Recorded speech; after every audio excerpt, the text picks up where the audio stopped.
तप में लीन रहती थी गंगा। भगवान शिव को अपना बनाने के लिए तत्पर रहती थी गंगा, तत्पर। कुछ भी हो जाए पर शिव मेरे हो जाए। पर गंगा तप करती रही और समय के अनुसार सती मैया जलकर भस्म हुई और पार्वती का जन्म हो गया। पार्वती माता जब जन्मी तो देवऋषि नारद ने कह दिया इसका जो पति होगा वो भस्मी रमाने वाला, जटाजूट बांधने वाला। तो पार्वती जी की माता जी मैनावती ने कह दिया मैं बेटी नहीं ब्याहूंगी, मुझे शादी नहीं करनी, मैं विवाह नहीं करनी। नारद जी ने कह दिया अगर एक काम हो सकता है, यदि पार्वती शिव की आराधना करे तो इसको पति के रूप में मिल जाए। बस गंगा समझ गई, जो गंगा इतने समय से शंकर को अपना बनाने का प्रयास कर रही थी, अब उसने और अच्छा मन पक्का बना लिया कि अब तो कुछ भी हो जाए शंकर को अपना बनाना। वो भी तप में लीन हो गई, पार्वती भी तप में लीन हो गई। एक दिन माता पार्वती को मालूम पड़ा कि मेरी बड़ी बहन गंगा शंकर को अपना बनाना चाहती है, अब करूं तो करूं क्या। तो पार्वती जी ने विचार करा अब शिव अगर पति बनेंगे तो एक के ही बनेंगे, या तो गंगा के बने या मेरे बने, क्या करा जाए। तभी माता पार्वती जी ने चाल चली, आज अपनी सहेली को बुलाया और बुलाकर कहा सुन तो, मैंने सुना है कोई संत निकल के जाए तो उसके ऊपर पानी का लोटा भर के फेंक दे, उससे क्या होता है। अरे मैंने सुना है अगर संत निकल कर जाए तो उनके ऊपर लोटा भर के पानी डाल दो तो संत प्रसन्न हो जाते हैं, और संत प्रसन्न होते हैं जो वर मांगो वो मिल जाता है। गंगा जी ने कान लगा के सुन लिया। गंगा तप करती थी, साधना करती थी, सब कुछ करा गंगा ने, बस एक ही काम गड़बड़ कर गई कि उसने कान लगा के सुन लिया। आपसे भी निवेदन, आप उपास अच्छा करती हो, व्रत करती हो, साधना करती हो, दान करती हो, पुण्य करती हो, सत्कर्म करती हो, पर निवेदन इतना सा है कि ये कान की जो बीमारी है इससे थोड़ा सा दूर हो जाए। बोलो हर हर। अच्छा जम के बोलो जरा, दमदारी से बोलना चाहिए। महादेव, आखिरी में शब्द है देव। देव का मतलब है गाड़ी देव, बंगला देव, जमीन देव, जायदाद देव, छोरा देव, बहू देव। तो देव शब्द अच्छा दम से बोलना चाहिए। सारे देवी देवता अपनी अपनी जगह पर बैठते हैं, वो अपनी जगह है, पर शंकर भगवान सबसे ऊपर बैठते हैं कैलाश पर। जो ऊंचा बैठता है वो ऊंचा सुनता है। तुम धीरे से बोलोगे महादेव तो उन्हें को सुनाई नहीं देगा, जरा दमदारी से बैठना बोलेगा ऊपर बैठा है बहुत। कोई पानी की टंकी पे खड़ा और तुम नीचे से बोल रहे भेरू भेरू, तो भेरू उतर रहा है क्या। जम के बोलना पड़ेगा भेरू, तब वो नीचे उतरेगा। तो दमदारी से बोलो दोनों हाथ उठाकर हर हर। गुल्लक, जैसे कोई छोटा सा बच्चा गुल्लक भरता है ना, तो गुल्लक जब फोड़ता है ना तो उसमें से पैसे इकट्ठे कर गिफ्ट लेकर आता है। जब हमारे पुण्य की गुल्लक भराती है, हमारे पुण्य जब प्रबल होते हैं और पुण्य की गुल्लक भराकर जब फूटती है, तब जाकर जिंदगी में पुण्य की गुल्लक जब फूटती है, तब जीवन में एक बार शिव महापुराण की कथा श्रवण करने का सौभाग्य मिलता है। राठी परिवार तो सौभाग्यशाली है, पर जितने भी परिवार से जुड़े हुए बंधुगण आए हुए हैं और जो काशी में रहने वाले जीव भी जो कथा श्रवण करने आए हैं, जो बाहर से भी भक्त लोग कथा श्रवण करने आए हैं, तो उनका स्वयं का भी भाग्य है, उनकी स्वयं की भी पुण्यता है कि आप अभिमुक्त नगरी, मोक्ष नगरी काशी में कथा को रसपान कर। ये वो काशी है जो सतयुग में भी समाप्त नहीं होती, त्रेता में भी समाप्त नहीं होती, द्वापर में भी समाप्त नहीं होती, कलयुग में भी समाप्त नहीं होती। फिर सतयुग आएगा, फिर त्रेता, फिर द्वापर, फिर कलयुग, पर ये काशी अजर और अमर, ये नष्ट नहीं होती। यथा की यथा, वही की वही।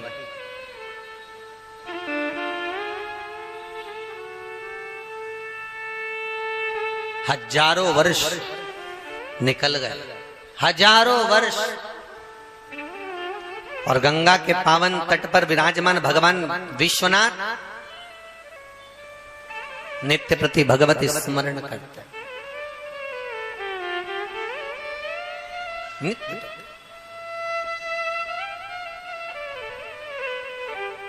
और एक बात अपनी जिंदगी में उतार कर रखिए, उसका नाम ही विश्वनाथ है। किसी 33 कौटी देवी देवता के आगे विश्वनाथ नाम नहीं जुड़ा। जुड़ा है क्या? किसी भी देवता को उठा लो, 33 कौटी देवी देवताओं को उठाकर देखिए, किसी के नाम के आगे विश्वनाथ का संबोधन नहीं है। अगर विश्वनाथ का संबोधन है तो मेरा देवाधिदेव महादेव के नाम के आगे है, क्योंकि वो भरण पोषण करने वाला। थोड़ा सा दुख आए सामने खड़ा हो जाता है। बस ये है कि सीधा बहुत है, एकदम सहज सरल। भगवान विष्णु के पूजन के लिए लड्डू, पेड़ा, छप्पन भोग, फूल, माला सब कुछ चाहिए। सुंदर सुंदर वस्त्र भी चाहिए, राम जी की सेवा में भी चाहिए। 33 कौटी देवताओं के सभी की सेवा में एक से बढ़कर एक वस्त्र चाहिए, आभूषण चाहिए, रत्न चाहिए, माणिक मोती चाहिए, कुछ भोजन, कुछ पकवान अच्छे चाहिए। पर महादेव की सेवा में, भगवान विश्वनाथ की सेवा में, भगवान शंकर की सेवा में किसी चीज की जरूरत नहीं है। शंकर कहते हैं तुम्हारे पास जल है तो समर्पित कर दो, जल हो तो समर्पित कर। एक बहुत अच्छा प्रश्न है महाराज।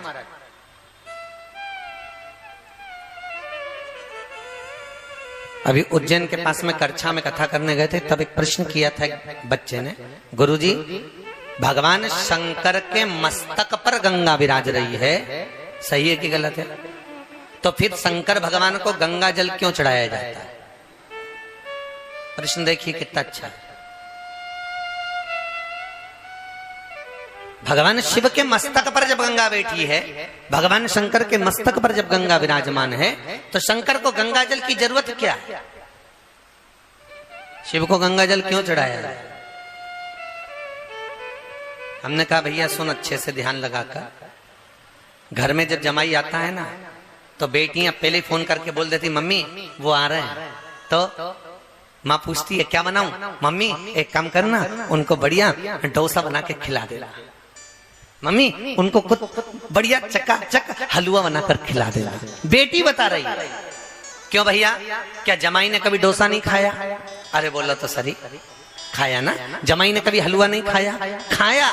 पर बेटी को उनको क्या अच्छा लगता है वो मालूम है, तो बेटी ने अपनी माँ से कहा मम्मी उसको डोसा खिला देना, उनको तुम हलवा खिला देना। क्या जमाई ने हलवा नहीं खाया था? क्या जमाई ने डोसा नहीं खाया? खाया। पर माँ से बेटी कह रही है उनको ये खिला दे। और जैसी जमाई के सामने डोसा आया, हलवा आया, और जमाई खुश हो गया, मेरी पसंद का आ गया। बस भगवान शंकर का भी यही है। शंकर जी के सिर पे गंगा विराज रही है, मना नहीं है। शंकर को सबसे ज्यादा प्रिय क्या है? गंगा, क्योंकि शंकर ने वचन दिया था, ये पार्वती जी की बड़ी बहन है गंगा। जितनी माता पार्वती शंकर को चाहती है, उससे 10,000 गुना गंगा शंकर को चाहती है। इतनी प्रिय है गंगा शिव को। गंगा जैसे पार्वती जी ने हजारों वर्ष तक तप किया शंकर को पति बनाने के लिए, तो गंगा मैया ने भी हजारों वर्ष तक तप किया शिव को पति बनाने के लिए। पर तो कहते हैं ना, एक दिन राधा जी ने भगवान कृष्ण से पूछा था, कन्हैया ये बताओ मैं कहां कहां पर हूं? भगवान कहते हैं तू मेरी धड़कनों में, तू मेरी रोम रोम में, तू मेरी नस नस में, तू मेरे दिल में, तू मेरे चित्त में, तू मेरी वृत्ति में, तू मेरे रोम रोम में, तू मेरी श्वासों में। राधा तू सर्वस्व है, हर जगह पर है। फिर राधा ने पूछ लिया कृष्ण ये बताओ मैं कहां नहीं हूं? भगवान कहते हैं राधा तू मेरी किस्मत में नहीं है, तो सब जगह है पर मेरी किस्मत में नहीं है। बस उसी तरह पार्वती और गंगा, गंगा जी ने भी, पार्वती ने जितना तप करा उससे हजारों गुना बड़ा तप माता गंगा ने करा। साधना में लीन रहती थी गंगा, तप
एक बात आपसे कहना चाहेंगे, कभी शिव मंदिर में जल चढ़ाने का मौका मिले और आप शंकर जी के मंदिर में जल चढ़ाने के लिए जाएं या बेलपत्र चढ़ाने के लिए जाएं या शिव जी की आराधना करने के लिए जाएं,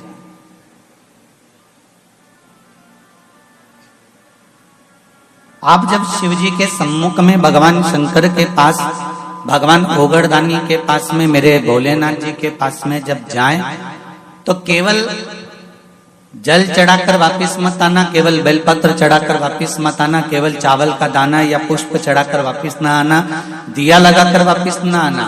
आते आते बाबा भोलेनाथ जी से ये भी पूछ कर आना, बाबा आप मंदिर में बैठे रहते हो, बहुत दिन हो गए आपको बैठे बैठे, चलो आज मैं आपको मेरे साथ लेकर चलती हूँ और मेरे घर तक लेकर चलती हूँ। भले शिवलिंग मंदिर में रहे पर भगवान की ज्योति उसके साथ जरूर जाती है।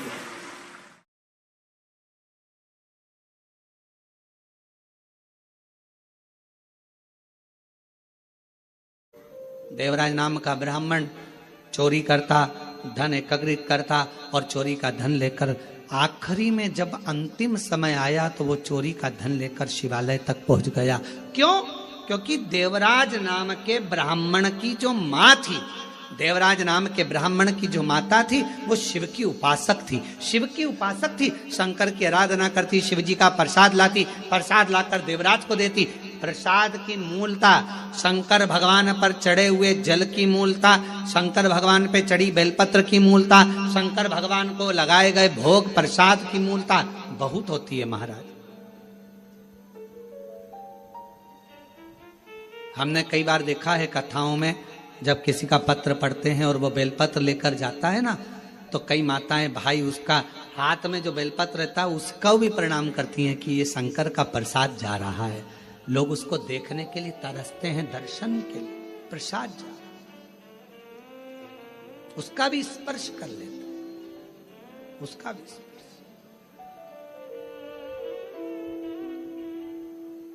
देवराज नाम का ब्राह्मण,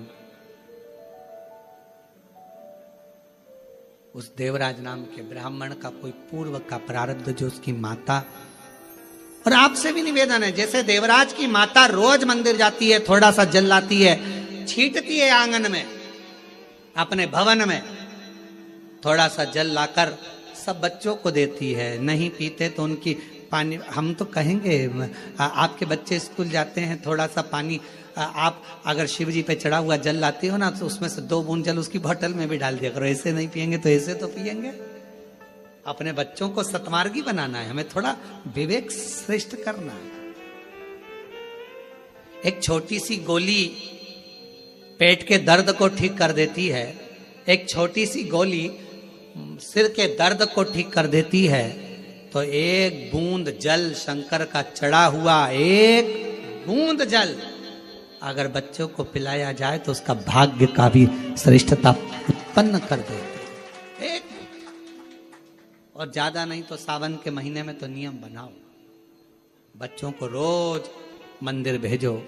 जितने भी शिव भक्त कथा को सुन रहे हैं ऑनलाइन, शिव महापुराण की कथा को श्रवण कर रहे हैं, सावन के महीने में कोरबा से इस पवित्र कथा का लाभ ले रहे हो छत्तीसगढ़ से, तो निवेदन कहूंगा नियम बनाओ कि हम अपने बच्चों को मंदिर तक जरूर भेजें। श्रावण के महीने में शिव की आराधना में लगा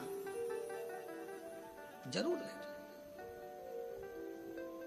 देवराज नाम का ब्राह्मण शिवालय में गया, चोरी का धन था, आवाज आ रही थी तेज, बाहर निकल कर आ गया, बेलपत्र के वृक्ष के नीचे बैठा और बैठने पर उसके प्राण छूट गए। प्राण छूटे तो वो भगवान शिव के धाम चले गया। क्यों? एक तो शिवालय, दूसरा शिव पुराण की कथा, तीसरा बेलपत्र की छाया, ये सब उसको मिल गया था। तो देव अधिदेव महादेव उसको नंदी में बिठा कर कैलाश धाम तक लेकर चले। ऐसी शिव महापुराण की महत्वता है, शिवधाम तक लेकर।